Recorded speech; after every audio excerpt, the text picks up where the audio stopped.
Okay. So hi, everyone. Nice to see you all here. This is Lunch and Learn with Linda Brubaker, and I'm Linda Brubaker. I'm a former recruiter, former hiring manager, former HR business partner, and I've been a dedicated job search coach now for, oh my goodness, almost 7 years. What I do is that I work with people in all stages of their careers to help them to leverage, to discover, to highlight their transferable skills to find their next forever jobs. This is Lunch and Learn, and it is a free offering for all job seekers. What we're talking about today is that whole idea of should you apply for a job if you are underqualified, you don't meet all the specific qualifications that they're asking for. And when you do apply, and yay if you do, then how do you deal with those dreaded questions? You don't meet all the qualifications, you're underqualified. Why should we consider you? Okay. So before I start, I'm going to start with a little bit of the hiring market and my cracked crystal ball. Every week I start this thinking that I can do this and we're going to start saying the job market is picking up. And I'm not saying that. I don't want to be a Debbie Downer, and I'm not. But by the same token, you all have started to notice some more of those layoffs as well. I'm hoping that this is still a correction phase, and that what companies are doing is that they are trying to decide what positions they really need, because you'll see that some of those companies that are doing layoffs also have open positions at the same time. If you're like me, that's always a little iffy. But what that means is that they are right sizing. They've decided they don't need these kinds of roles anymore, but they're looking for this one. When a company, though, however, does layoffs and job openings in the same week, it tells me a little bit about their company culture, and not in a good way. So do be careful when you're seeing some of these. We are starting to see more job openings in some areas. I'm also starting to see more hires in some areas. So that's a good thing. But I can tell you that unfortunately, the job market right now is still in a very transitional kind of phase. And I don't know how long that's going to last. So that said, you know that there are jobs at 3 levels. I'm going to call them your Goldilocks zone, right? There are some jobs that are just right. There are some jobs for which you're overqualified, right? The bed is too hard. Or there's some jobs that are not quite there yet for you, too soft, or maybe you'll switch them around. And what I really want you to do is think about applying for jobs in all 3 levels of that Goldilocks zone. When you're applying for a job that's right in your wheelhouse, you meet everything that's there. In your mind, that can be a no-brainer. The difference is that you have to be able to demonstrate to the hiring company why you, from all the other people who also meet exactly those criteria, why you're the right fit. You can also apply for jobs that are a little bit outside of that wheelhouse, either because they're higher or lower. A couple of weeks ago, we talked about making that pivot when the job is a little bit lower or at a different kind of a pivot. It might be the same level, but a different kind of an area. Today, what we're going to really be talking about is those jobs that are the stretch. You know you can do that job. You know you've got everything it needs. You also know you can learn those extra things. And that stretch can be because it's in a different industry, a slightly different field, or because you haven't done one of the things that they're looking for. So the first thing I want you to remember is that if you're a perfect match for the job, it's not necessarily a great fit for you. Because being a perfect match means that you're going to be doing very similar things to what you've done before. And that's a good thing in many ways, but by the same token, it doesn't give you necessarily that room to grow and stretch. So apply for jobs where you're the perfect fit, absolutely. But don't screen yourself out if you don't meet everything that job is looking for. Now, ladies, I'm going to speak to you specifically for a moment, because our research has shown that men are much better about applying for jobs where they're not a perfect fit than we are. Men will apply for jobs on average, okay, whether they meet 50% of the criteria for the job or not. For us, many of us think that we have to meet 80 or 90%. It isn't true. If you match 65 to 70% of what that job is looking for, and we can come up with good stories and backup, apply for that job. Don't screen yourself out. And if you walk away with nothing else from today, that's what I want you to walk away with. Don't ever screen yourself out. So if you're not that perfect fit, then how do we go about demonstrating that to an employer? And I just realized I'm going to back up for a minute because I didn't give people a chance to come through and talk about any successes that they might have had over the last week or so. Okay. By the way, if you've been here on Lunch and Learn before, if I forget something, remind me, guys. Okay. Just like my technology issue, I don't always remember everything. So anybody have a success to, yes, Frank, and it's perfectly okay to laugh both with me and at me. I'm okay with that. All right. Does anybody have a success to share? You can raise your hand. You can put it in the chat. Anybody have an interview scheduled or just completed? Yes. Okay. Christina, you want to tell us about it? Yeah, I have a second interview tomorrow. So great. Yeah. Okay. And are you a job you really want? Yeah, I think it is. I think it is. So Okay. yeah. Congratulations. Thank you.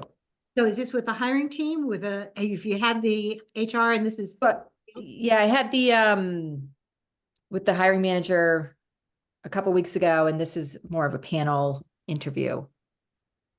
So excellent. Congratulations. thank you. Okay, and I don't have the right order, so I do apologize for that. I'm just going to go through. There are several people who have hands raised, and I'm going to do it just on the basis of where you show up on my screen. So Lori, then is it D. Lewis? How do you like to be called? Lewis? That's correct. That's D. correct. Lewis? Okay, and then Clint. Okay, so Lori. I have one Friday, and unfortunately, I have like the flu, so I Oh, no. apologize. Um, I'm drinking tea, but I've had some good calls, and people are reaching out, like CEOs that I've reached out to are like, submit your resume and let me know. I will make sure they look at it. So, the only thing that's happening is people are responding back. And Right. then you send your resume and they're like, you don't have that. And I'm like, yes, I do. And here's where I have it. So it's getting better. There seems to be more dialogue and more conversations. I mean, feeling sick, I have like 5 meetings this week. So but Friday is the big one. And that was through someone that I reached out to. I wasn't connected, but what I do just for everyone, and you all may do it, is I write them a connection and then I write a note. And they've been really good about responding. So That's good good. luck to everyone and wish me luck Friday. Absolutely. In fact, you're going to have to make sure you let us know how they go. Oh, and I have to let you know that putting the logo on for my fractional, I have seen an uptick. So best thing you can do. Absolutely. So thank you, Linda. You're very welcome. So what Lori's talking about is that LinkedIn keeps changing. We know that. If you're looking at the posts, you'll see that there's something new on LinkedIn almost every day, either something they've added or something they've taken away. LinkedIn added the ability for us to put in a career break. They also tell us, and I'm as a recruiter, HR manager, coach, whatever, if you've left your company more than 3 months ago, please don't keep that as a current company on your resume. It does you no good other than the fact that the LinkedIn algorithm will say that you're still there. But if it's been more than 3 months and you start doing your resume and it's different, there's going to be that disconnect. And it may look like it's a little bit shady, for lack of a better phrase. The reason that the concern is there is that even though LinkedIn has added that career break option, and honestly, it is a very good thing for past jobs. But for this current job, what you really want to do is you want to look as though you still have an employer. And your employer can simply be open to work looking for. And there are a number of companies out there, and we talked about this last week. And I'm not sure that I did it, but I will write myself a note, or somebody write me a note and remind me to include what the links to some of those companies are. So what I'm saying, companies on LinkedIn has a number of people who have been in your situation, including me, who have developed, in effect,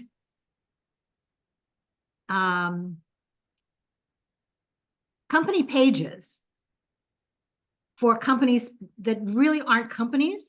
They're just placeholders for people who are looking for work. But by including that, and including one of those companies, or making one of your own, and including a logo with it, and those companies that are already out there, those company pages already have a logo, it makes the LinkedIn algorithm think that you are currently employed. It's only important in terms of the algorithm, which means that you will show up in more searches. If I am looking for a candidate, what that does for me is it doesn't tell me that you are currently employed. What it does, though, is it tells me what kinds of jobs you're looking for. So it sounds like that dichotomy, and it is.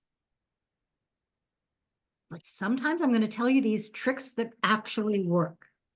And this is one of them. And it was hard. So thank you, Linda, because as you know, I was like, walk me through it, because I spent time. So Linda was great. And it was so simple once I did it. It So absolutely. You're very welcome. In fact, maybe we'll do that at another Lunch and Learn if we have time. So, but the idea is that you don't have to make your own company page. You can find one of the ones that's out there. If you want me to put together a couple of them for you, I can do that. Or for this group, we can do that too. Don't worry when you're looking at those company pages, whether or not they're an exact match. We don't care. Okay. You want the industry to be right. And that's really it.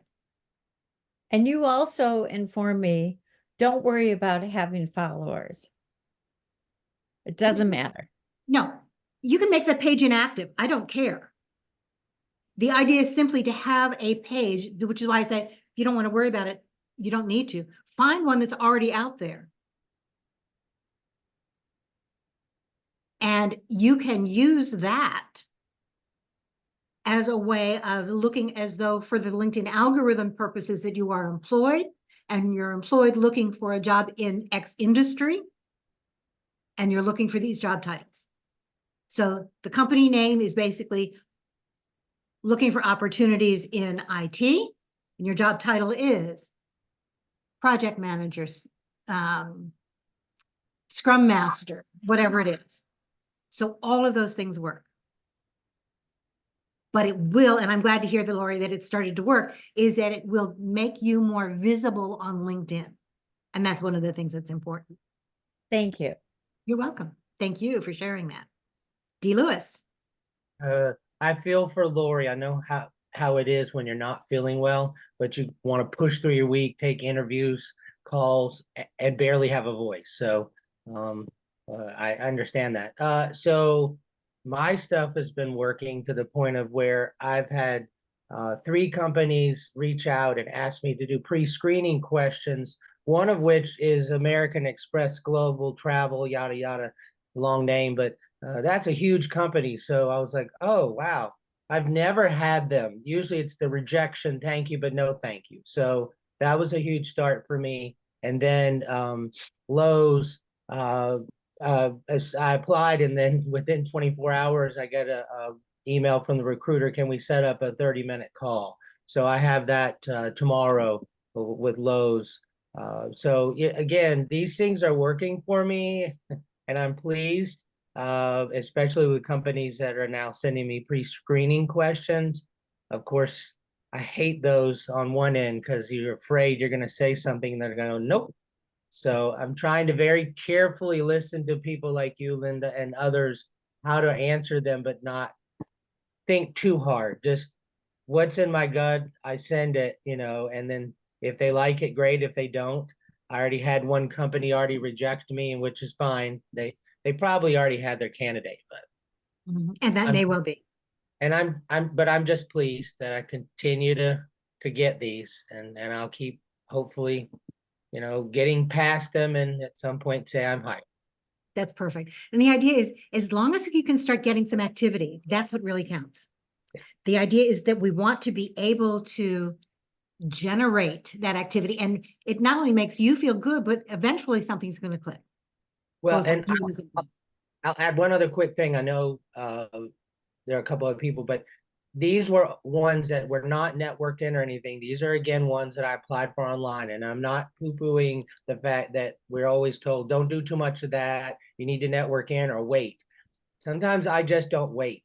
I just do it and work the back channels after if I get a chance. I didn't even have a chance to do any of these. They came to me. So to each their own how y'all do your method. If it's working for me, I'm going to continue to do it. And you should. And I'm honestly not one of those people who says don't apply online. Okay. That you won't get a job if you just apply. I think that is 100% wrong. I will tell you that every job but one that I've ever had came in because I applied for the job. And that one that came in differently, I had applied for a different job. The company found me in their database and asked me to interview for the different job. So it's as if I was doing that. So those applications, the direct apply, really do work. The difference with the networking is that sometimes that networking, if you have a referral, can make sure that a human eye sees it sooner. Sometimes that networking referral, especially if the company has an employee referral program, even if they don't know you, will at least guarantee you that initial screening call, even if it's just a courtesy to the person whose name is on that form. So that does help. In my mind, the bigger thing with networking is not just getting that employee referral bonus for somebody, but finding out more about the company itself, finding about what works best for that company, a little bit about their culture, some of the things that are working for them, how other people got their foot in the door. That's where the networking really comes in. And should you network with people in the company? Absolutely. The more people you have in your network, the more connected you are, the more obvious you are, the more comments you make on their posts as well as other people's posts from the company, the more likely you are to be a known commodity, and therefore the more likely you are to be called. But you still have to make, to some extent, that initial conversation. So absolutely, D. Lewis, I think that absolutely works. Congratulations, let us know. Clint, you're next on my screen. Hey, Linda, thanks. I just wrapped up my, let me see, 5th interview with 1, 2, 3, 4, 5, 6, 7, 8 different people. Senior director, sales and marketing role.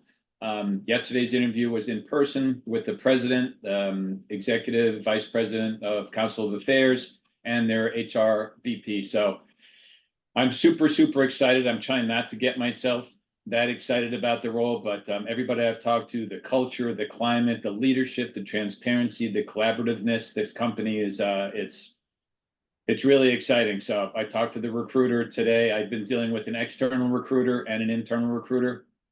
So he didn't offer me the job, but he said that he'd get back to me. So fingers crossed. The one piece of advice I'll give everybody is do your homework. I did a ton of homework, spent probably 20 hours researching competition, defining good questions. One of the things that was really good, I sat through, Andy Lasavita had a 3-day interviewing free camp. And one of the things that he said on there that I really took away as important was don't ask a question in an interview that you can get the answer anywhere else. Mm-hmm. Ask a question that you cannot get an answer. So that shows that you've done research around that. So Exactly. In fact, build on what you've read in your next question and mention a little bit about, I saw you were doing this. Can you tell me more about it? Yeah, and then also leverage off other interviews you've had, take that information and build that into the discussions that you have in the new interview. So Absolutely. it was good stuff. So fingers crossed. We'll see where it goes, but that's it. If I don't get this, I'm back to square one. And things are tight out there. I mean, a lot of layoffs. You know, every time you're talking to people, they just find out another company that laid off. Macy's is laying off. So it's a challenge, but you have to keep positive and use your network. I got this through a recruiter, but I got the recruiter through networking. So I Okay. was on a work call and asked who are the recruiters out there. One of my friends that I met through networking said, "Hey, you should try this person." And we connected and had a good conversation. Old school recruiter sent me a thank you note. Who does that in this day and age? But we hit it off. She's been on my side, so it's been really good. So continue to network and do your homework on interviews. Absolutely. And by the way, if there are any recruiters that I can make a connection to, if there are any people that I can make a connection to, any companies I can make a connection to, my network is your network if you've connected to me. Okay, and I'm more than happy to do that. Margaret, you had your hand up too. Yes, I did. Hi, everybody. Congrats to Christina and Lori and Clint. I'm rooting for you guys. Just real quickly for me, I had an interview this past Monday, and it's with a company that I actually started interviewing with back in the fall. And I didn't live in the correct location for them. And so they passed on me. And then it just so happened that the individual they hired left after 3 months, and they came back to me in January, about 3 weeks ago. Now, I don't know what's going to happen. I've had 2 panel interviews. The first one was with 3 people. The one on Monday was with 2 people. I really felt a real good connection with them, and felt positive about it, but I haven't heard anything other than after sending out the thank you letters, the HR department came back and said, "Thank you for telling us about the process. We're going to hear back from people, but fingers crossed. I hope it works. If it doesn't work, I too am back to square one, and I'm going to reevaluate what I really want to do again for like the 10th millionth time. But you know, here's hoping that this one works." Absolutely. And by the way, the reevaluation should be a constant. Here's what I'm looking for. Here's what's working, what's not. Here's, as I'm thinking about it, yes, I could do this job, but I don't really know that I want to do this anymore. I want to do something slightly different. Reevaluate the companies, reevaluate your strategy, reevaluate all of it. And for all of you, Margaret, Clint, D. Lewis, Lori, congratulations on the interviews and the process. But here's my advice to you. Don't stop applying. Yeah. And I agree with you. What Clint was saying, I think it was Clint or D. Lewis. I do both networking and I apply online. I've gotten a lot of jobs online. But right now it's a little dry. But then I'm like, I'm a little older. I'm like, what do I really want to do again? Although the job I just interviewed with, guys, a perfect fit for me. I would just love it. I'd get up in the morning and I'd be like, woo, let's go for it. So it'd make me kind of sad if I didn't get it. But I'm going on the premise that all good things are going in my direction, and let's keep that positivity going. And I'll figure it out along the way. Absolutely. In fact, one of the things that Margaret just said is one of the things you should remember is that the job hiring process is not a straight line. Sometimes you'll talk to somebody, they'll hire somebody, they'll bring somebody in, they'll put the position on hold, they'll get back to you. And it could be that in Margaret's case, she wasn't the right fit in terms of location. Companies will change their requirements going forward. If they're not finding the right fit, they may change what they're looking for and do things a little differently. Not only that, we're also finding that companies are still to some extent looking for unicorns. Okay. And then as they get further into the process, they realize the unicorn doesn't exist. And so they will either reevaluate or they will go into their database to see who else might fit as they have now redefined what it is they're looking for. And that to some extent actually includes location. We're seeing, here's cracked crystal ball again. You're seeing a lot of companies who are still talking about bringing everybody back to the office, but you're going to see less and less of that. Employees are rebelling. HR is rebelling. Recruiters are rebelling. And we're finding that one of the reasons that we think that a lot of companies are doing this is not so much because there really is that added productivity or the rest of it. although there may be some legitimacy in terms of hybrid work on occasion, but more because they have office space that they're paying for that they're uncomfortable not being able to fill. So as what some of the people and Mark, you can answer this one too, you're in the real estate industry, is that in the commercial space, some people are telling me that as those commercial leases get near expiration, many of them are not being renewed or being renewed at the same level, which tells me that companies have started to recognize that. And a lot of CEOs are now saying as well that they recognize that requiring people to be in office, either full or part-time, is not necessarily the way of the future. Yes, Mark. Yeah, couple of successes, then I would have a question. Yes. You know, my approach generally has been like 50-50, 50% applying online, looking on LinkedIn, Indeed, Robert Half, and the other 50% is networking. I can't overemphasize the fact that the responses from the networking are much greater than like the leads that you see on LinkedIn. So for example, I had a third interview yesterday. And it's from a connection that I had, a former colleague. I had a recruiter that always used to reach out to me in my former days. And I said, you know what, I'll call her and ask her. So we have a call set up for today. And then I have a former colleague of mine that who I work with, you know, called me and said they're looking to open up a position. Do you want to talk about it? So I have 3 calls today that I didn't think I had at 8 o'clock this morning. So you know what?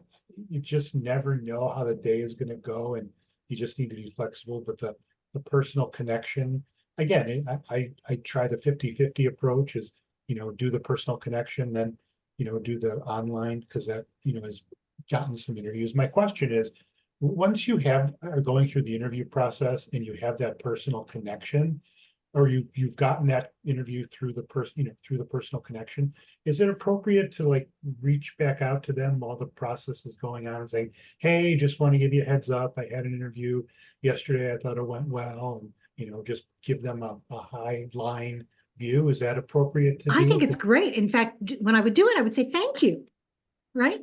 We too often forget to thank those networking connections, whether it was that they sent your resume in, whether they allowed you to use their name, whether they know you or not, as their referral for the employee bonus.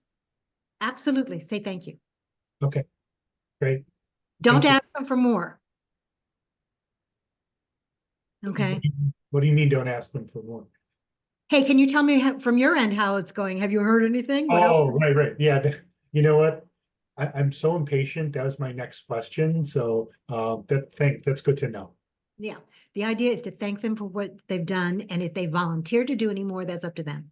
But at Okay. that point, don't ask for more. Perfect. Great. Uh-huh. Thank you. You're welcome, Lori. I just want to thank everyone, because after last week's call, I heard from several people and everyone's helping everyone. And I think that we all should be applauded for that, because, you know, you can't do this alone, and it just helps. So thank you to everyone. And I just wanted to say that. And Thank they've you. given me like resources and places to go and look, and I've done all that. And you know what? I've uncovered so much stuff. So thank you. to Thank you for everyone. saying that, because I've been seeing that too. That's exactly why I do this. Okay. So that we can all help one another in this process. Job search is hard. We're all job search buddies. And we're all here to help each other. So my goal is to help you as much as I can. Now, that's not to say, okay, that if you want to work on me one-on-one, I wouldn't do that. I absolutely would, right? If you want that support. Okay, that's the way I make my living. But this is my way of giving back and supporting you all. And that's one of the things that I love about our private group, is that I'm starting to see more of you getting involved there as well. And I think that's great. By the way, if you have questions or suggestions for future Lunch and Learns, let me know, either in a private message, in an email, I just had somebody reach out to me yesterday with an idea for a suggestion for one of these topics. And I really want to make sure that these work for you, not just here, but in that private group. Okay, now, I do apologize. I'm about to sneeze. And so I'm going to turn my mic off for a second. I don't sneeze nicely. I sneeze.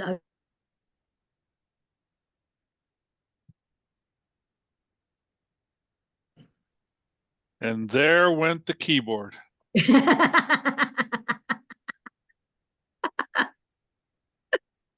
No, my sleeve, my elbow though is a little wet. But in any event, the idea is that we want to be able to do that. I do want to get back to our topic though. I love the fact that we're going back and forth with all these questions. And one of the things that I'm going to do again very soon is just another open, whatever questions you have, bring them.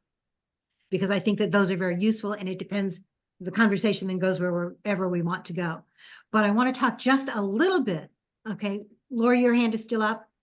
Is that, okay. Al, your hand is up. Very quickly, without saying too much, I have networked my way into possibly a position that being created for me. Great. So, and it's all because of just a comment I sent to someone over LinkedIn. I won't give out too many details because it's still kind of in the works. But it's a job that I'm really excited about. So, but networking is paying off here. And so anyway, but I still continue to apply, and I have a question that you can answer later. Someone said that you should probably apply for about 50 jobs a week, and I'm just curious how many people do that because it sounds insane. So anyway. Okay, so I'm going to answer that one right now, and the answer is absolutely not. Okay. Okay. Yes, job search is a numbers game, but giving yourself an artificial number of jobs to reply to is not appropriate. You can't send 50 different targeted job applications a week. It's hard to send more than one or two targeted job applications a day. So I would much rather that you look at this as quality rather than quantity. You really need to make sure that anything that you are putting out there is targeted to that job. And if you don't, you are not going to get your foot in the door. Doesn't matter how many applications you put out there. This is from a job coach. So but yeah, I was kind of surprised. Yeah, I was like, okay. Okay. The only time that you're going to need to have all those numbers is if you're still accepting unemployment or getting unemployment, and they want to know how many people you applied to or how many companies you applied to. Okay. Thank you. But otherwise, no. Other hands. Okay. Sounds like we need an open ask me anything soon. And that's okay. I love those. Because that's what this is really all about. It's making sure that your questions get answered. But since we do, yes, Lori. Unmute. There you go. Question to your ask me anything. Okay. When you don't hear back and it's a small organization, do you suggest you write to them and say, hey, obviously you have found someone, you know what I mean? Or I'm paraphrasing, sorry. But do you recommend that or no? Or just let it go and move on? So when you say you haven't heard back, have you had an interview or you just Yeah. Spent over 8 hours and had to send them documents. Documents? Meaning like A project? A skill-based resume, redoing my resume so it's skill-based, other things like that. Okay, so I'm number just one, kinda you should always curious. be doing a skills and accomplishments-based resume, Yeah. period. It was Okay. great experience because I had never done one. But it is the best way to get your job coach, recruiter, hiring manager, HR business partner here. Skills and accomplishments-based resume is the way to go. Can you because- give us an example of a skills-based resume on our site? I hate to do a lot of that. I mean, I can give you a blank, but I'm not going to share anybody else's resume with you. Oh, I don't expect you to. I was just wondering, just maybe an outline. I can put an outline out there. I'm not sure that it's going to make a whole lot of difference, but yes, I can. But I Googled Thanks, it. thanks, Frank. I'm I sorry. Googled it. I went on Google and they told me, I mean, it was just, I spent so much time and it was disappointing, but you know what? It wasn't the right fit. No. So what I will do is, yes, I'll come up with a way of doing that. And maybe what we'll do is we'll also do another session on resumes. And I'll walk you through how to find what those skills and accomplishments should be. Would that be useful? yes, but I'm more concerned about when you don't hear from them. So yeah, I'm just going to get back there now. Oh, sorry. So Sorry. that's okay. So the idea, should you get back to a company if you haven't heard from them? How long has it been since the interview, Lori? Oh, they hired someone and it happens to be someone I knew. It was Okay. world. So- Small, and they're smoke and mirrors. That's all right. So here's the deal. I absolutely suggest that if you get turned down after an interview, they hire somebody else, send them a thank you. I did that. Okay. And as part of that thank you, may I keep in touch in case there's another opportunity? You're such a great company. Okay. I'd love to look at another opportunity with you. You're doing great things. Here's where it is. Don't say, if this other person doesn't work out, call me again. Okay. But the idea of, I'm really interested, and the more I talked to you and to so-and-so and so-and-so and so-and-so, and the more I learned about X, Y, and Z, the more it convinced me that yours is a great organization and one I would love to be a part of. Thank you. Because Okay. it was very disappointing just not hearing from them. And I just say, while I'm excited for you, I'm disappointed for me. So, No, don't do that. okay. Okay, that's good.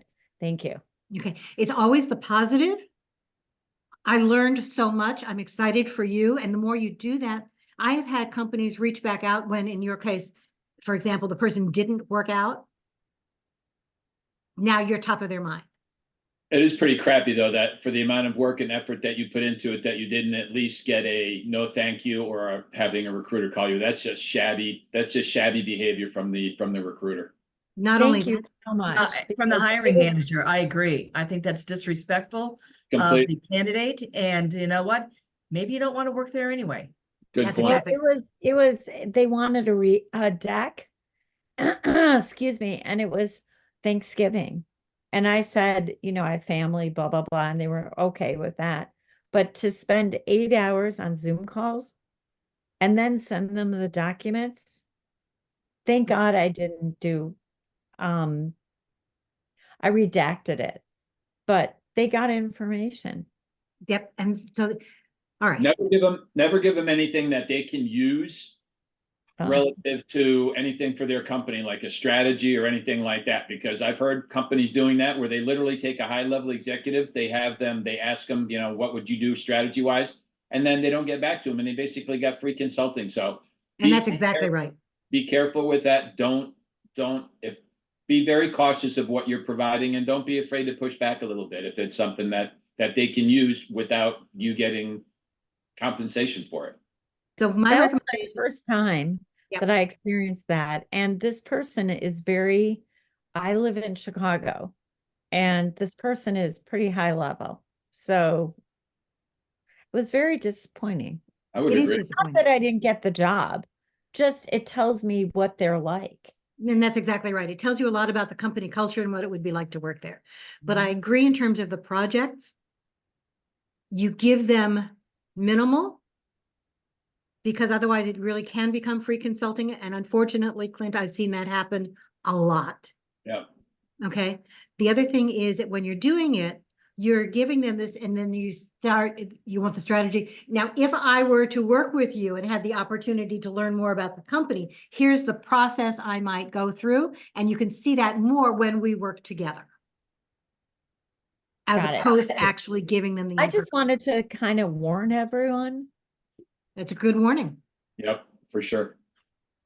Hey, Linda, Sadly, that's becoming the norm. I had 4 interviews and I didn't even get a no thank you. I had to actually ask for it. And physical interview in person or Zoom or?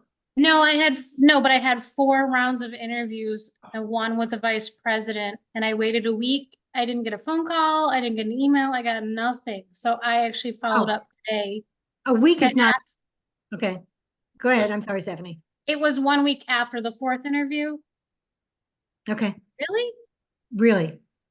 Guys, this is really important to you, and I know it. And we want the immediate feedback. But if they're interviewing with a lot of people, or if they have a lot of openings, hiring for that one position is not the only thing on their plate. Here's what's interesting. The person they hired, they didn't know we know each other. Okay. It was just random, but they never asked her for any of it. Then they were just looking for free consulting. Yeah. Okay. And Deloitte. This is real quick, and it kind of goes to Lori's point, but mine is pre-interview. How about if someone reaches out, a recruiter or the hiring manager, and gives you the days and times, and you know that one day doesn't work, so you choose the other day, and you say, look forward to it, and you just never get an email back confirming. And then you say on Friday, late Friday, because it was a Friday and Monday, late Friday, just want to confirm we're on for Monday. You hear nothing. So I sent one more on Monday. Hey, I didn't hear from you, and today we were scheduled to have a phone conversation. Nothing. I'm not sure why they would do it. You can't only hypothesize, but should I send one more, or am I done? I don't want to be pushed, but how do you handle something like that? Inside or outside? They're inside. So they're the actual hiring manager of the nonprofit I want to work for. Okay. So, by the way, I have some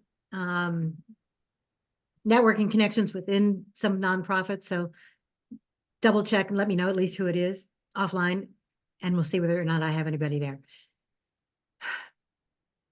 That's totally not only unethical, it's inappropriate behavior not to be able to respond back. What I might do is one more time, but not, gee, we didn't hear from you. It looks as though you're scared, give them the benefit of the doubt. Okay, you always be the bigger person. It looks as though your schedule has changed.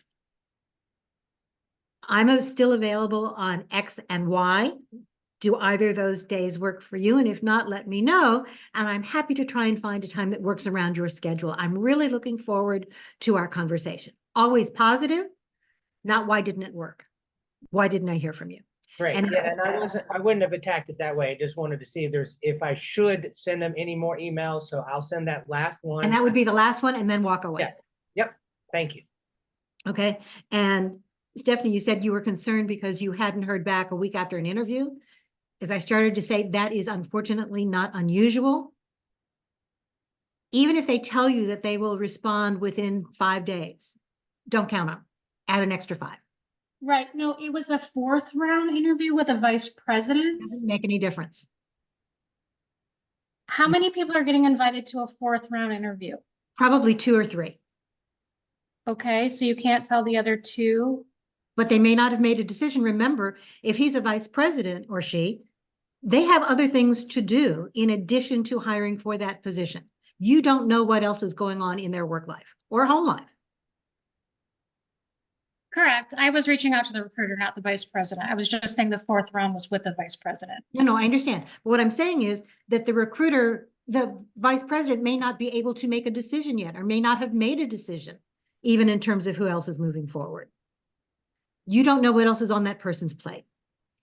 But I know we want the immediate response. I know that when they say we'll get back to you in 5 days, we want to hold them to it. And it doesn't. Okay.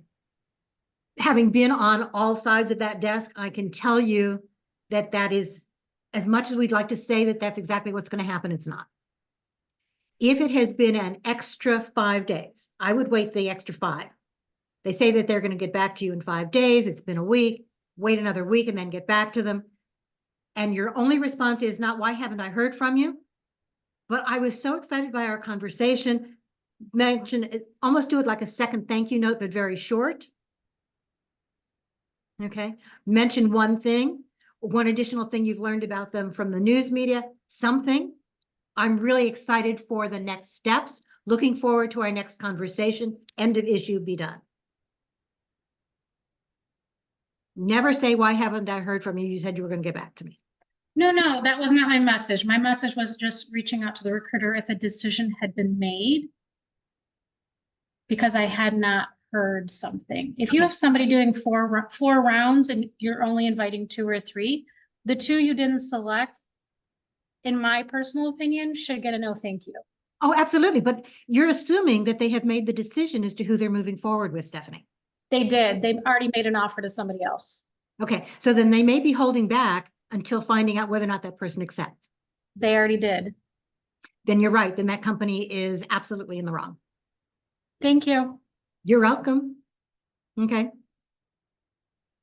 I wish I could tell you that the recruiting industry is, or the hiring industry in general, the hiring process is a civilized process. It's not. And it has gotten more and more, I don't want to say uncivilized, but that's the first word that comes to mind. Okay. People are not being good about it. They're not doing the follow-up. It takes very little, as you mentioned, Stephanie, to send a thank you. No, thank you. And yes, absolutely, they should be doing that at every step of the way. Yes, Lori. I think what Margaret said is great because, they hired someone else and then they called her back. So, from your perspective, does that happen a lot? Because I agree with you that they often wait to ding you until they know the person's accepted. Yep. And not only until they know the person is accepted, some companies, unfortunately, because they know that there's that 2 to 3 months, what is it really going to work? I've seen some companies wait that long. They shouldn't, but they do. So have I seen that happen? I have. More importantly, here's what I've also seen is that I've seen people who've done that polite follow-up afterwards and then managed to continue to comment positively, moving the conversations forward in some of the posts for that person or that company. I have seen people reach back out to them for different jobs from that company. And I can mention at least 3 people that I know of that I've worked with that happened to last year.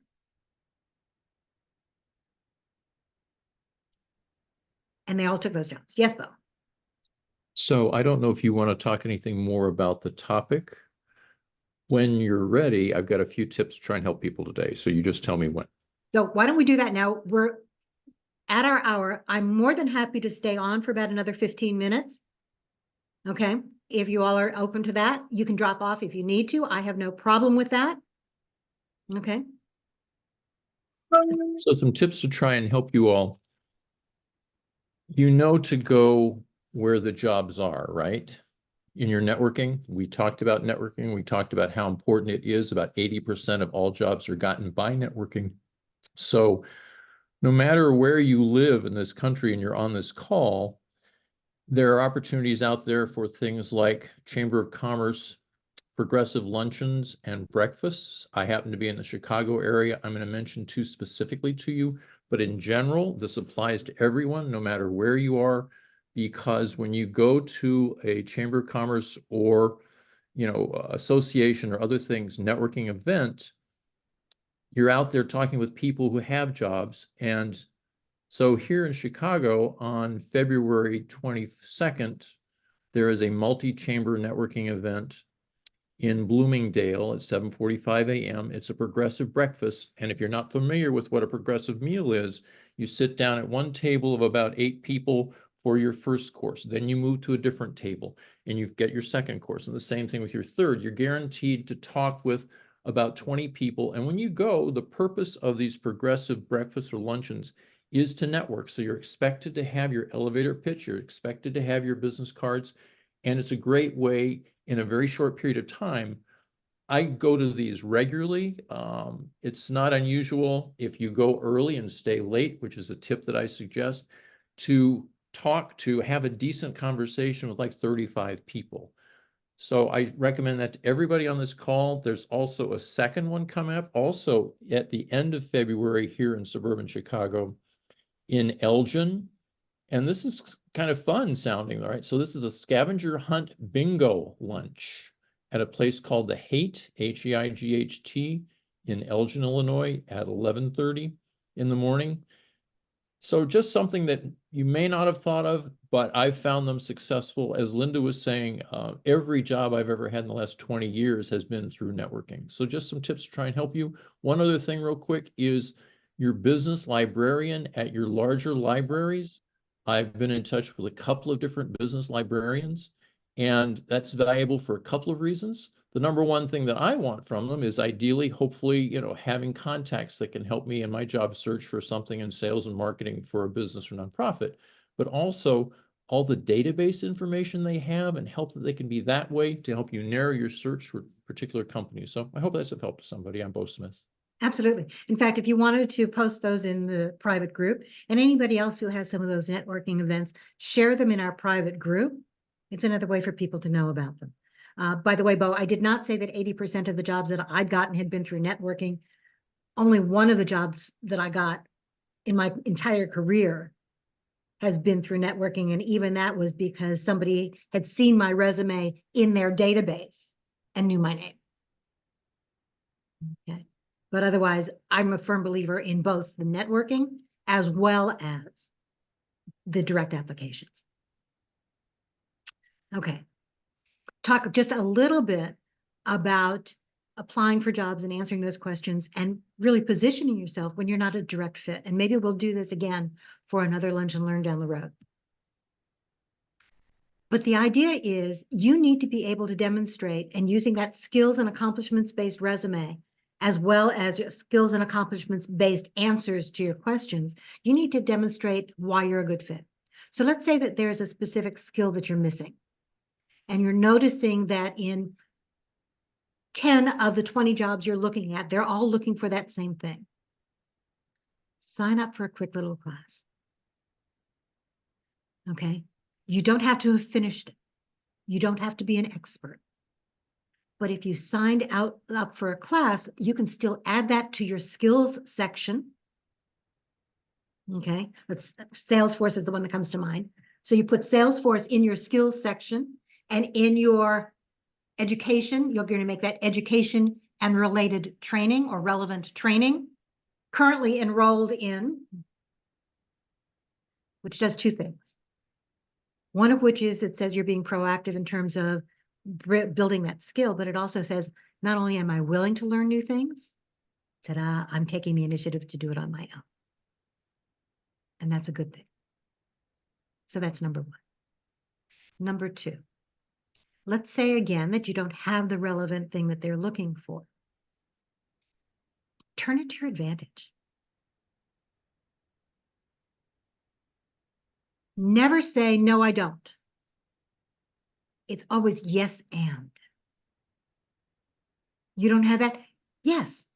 And that's a good thing, because what I do is I bring the best practices from a variety of different industries, and I'm going to learn your specific environment directly from you. So I come in without preconceived notions.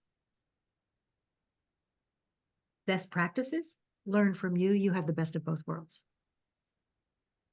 That is an incredibly effective way of turning it around, especially if you can give an example as part of that about how you were able to make whatever it is they're asking work in a different environment and make that relevant to what it is they're looking for.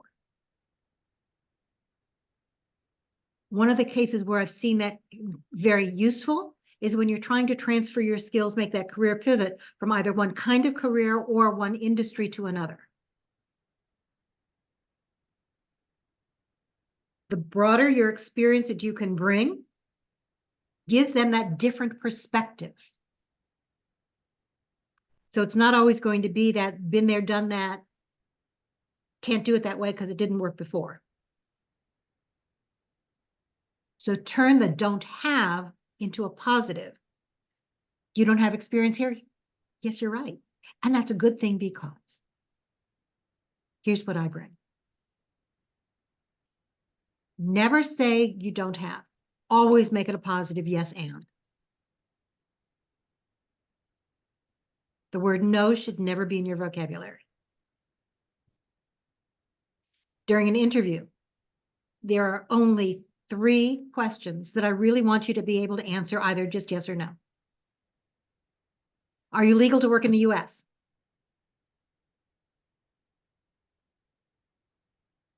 Do you have a felony conviction?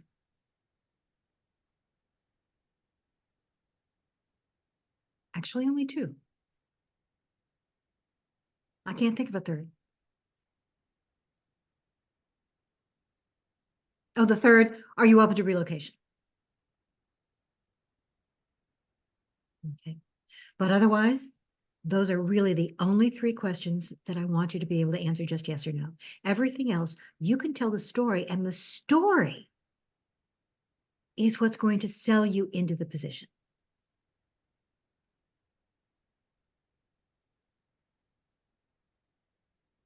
Okay. So there are several ways that you can deal with that whole idea of being not qualified. And I would start it with the resume and the cover letter. Preempt as much of it as you can. Remember that what I'm really looking for is the way you fit, not the way you don't. So it's up to you to demonstrate from the get-go how you fit.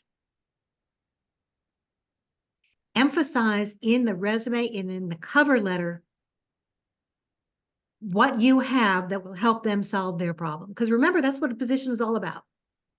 They have a problem. They're looking for somebody to help them solve it. Figure out what your value proposition is. What you bring, not what you don't have, but what you bring to that particular role, that particular company, which means you have to do your research first. You don't wait until the interview before you do the research, which is again why you don't apply to 50 jobs a day or a week, right? You find out a little bit about them and what's important to them so that you can position yourself for that role and that particular company.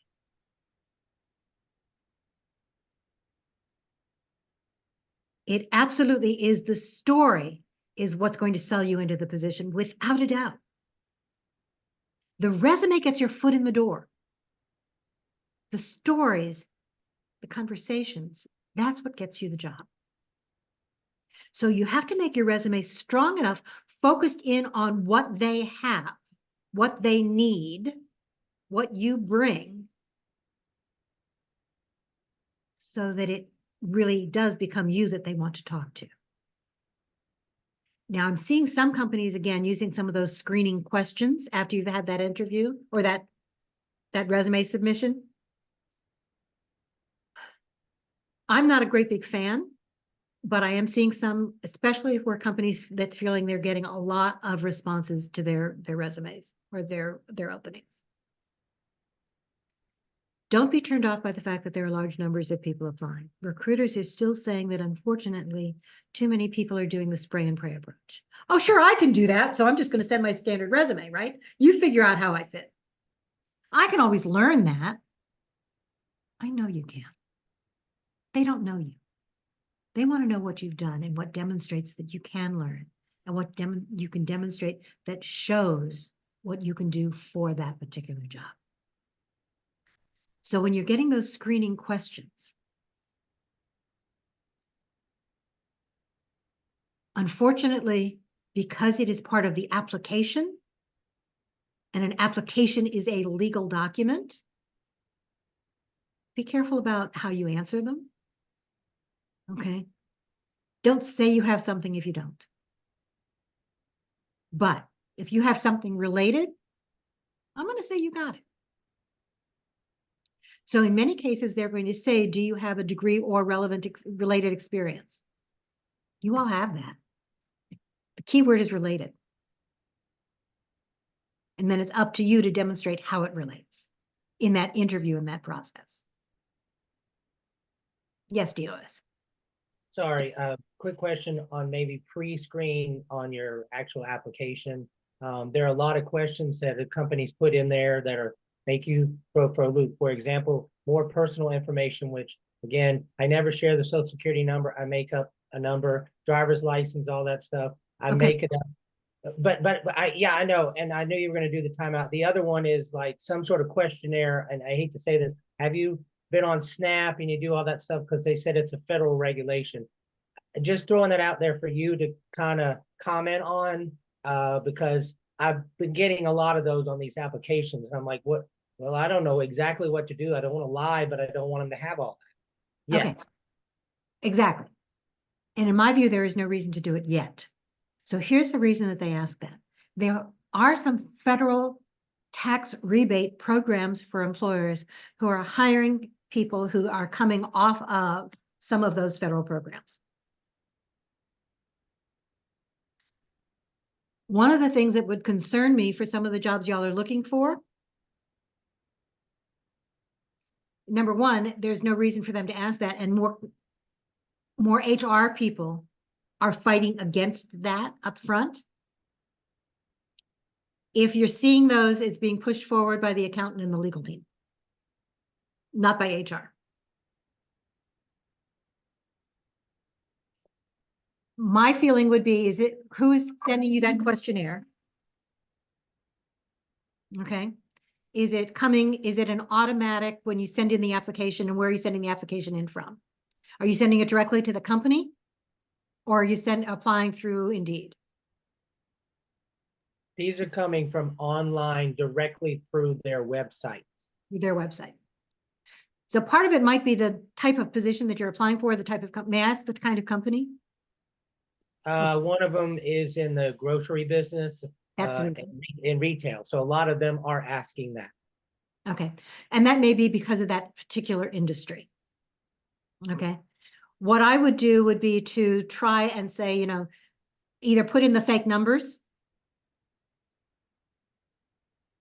put in one or two, see whether or not it is a required field. If it is a required field, just put in 1, 2, 3, 4, 5, 6, 7, 8, 9, or whatever it is, however many numbers it is. See whether or not that would work. Sometimes the situation is just looking for that information, the blank to be filled in. Sometimes it's not. Sometimes it'll kick it back and say that's not a real number. But I have real problems either asking for or providing that information actually prior to an offer being made. Well, and I bring that up because I had a county human resources department say, sorry, we can't accept the application because you didn't give us your driver's license, correct information. So I've put in a call and I'm trying to reach them going, I'm not giving you that. I'm not even hired yet. And found out why. That's number one. And number two, I'll tell you everybody this. Recruiters will ask for your last 4 digits of social. And I asked my recruiter, do I have to give that to you? Because I'm never going to. And she goes, no, you don't. In fact, I wouldn't do it. Give me the last 4 digits of something you can remember. So I gave her the last 4 digits of my telephone number. Yep. It's tracking. So I'm just letting everybody know you don't have to give what you don't want. And if a company doesn't like it and spits you out, she also agreed you weren't a right fit for it. So you don't have to give it to me. So I just wanted to throw that out there for the group. And I appreciate you sharing that because that's absolutely true. Okay. In fact, many times I will recommend that when you are asked for a specific salary number, in some cases, you can just put in 1, 2, 3, 4, 5 or 1, 1, 1, 1, 1.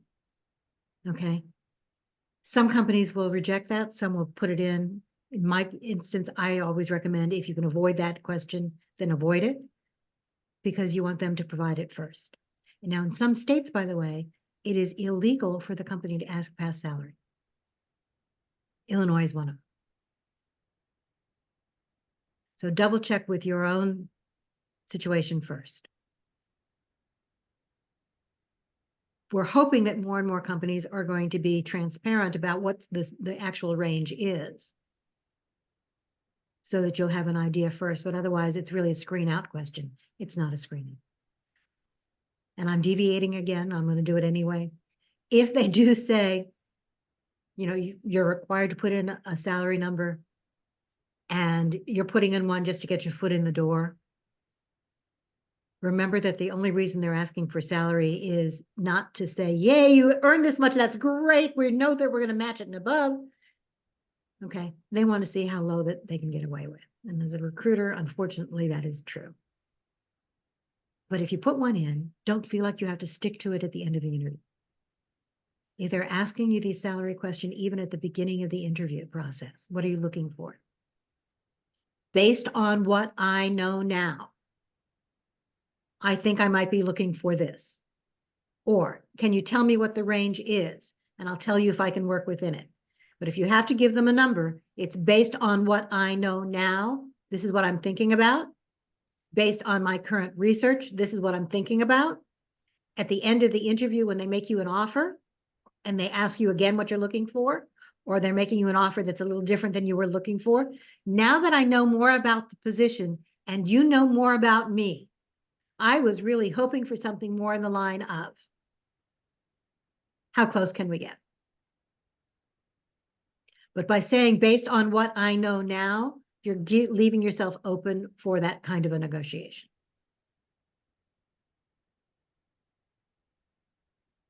Okay? All right. Frank. You're right. If the ATS is tied in with the HRIS, when they're asking for things like driver's license and social security number and all the rest of that, yes, the application process is tied into the HRIS system, but it's tied into, they're normally two separate systems, okay? The ATIS is applicant tracking. Not everybody in that system is an employee. When you move to the employee side, that information has to be re-entered again based on the information that you provide as a new employee. So they are both by the same company. They may both, or the same company may have both systems, but one doesn't feed information into the other.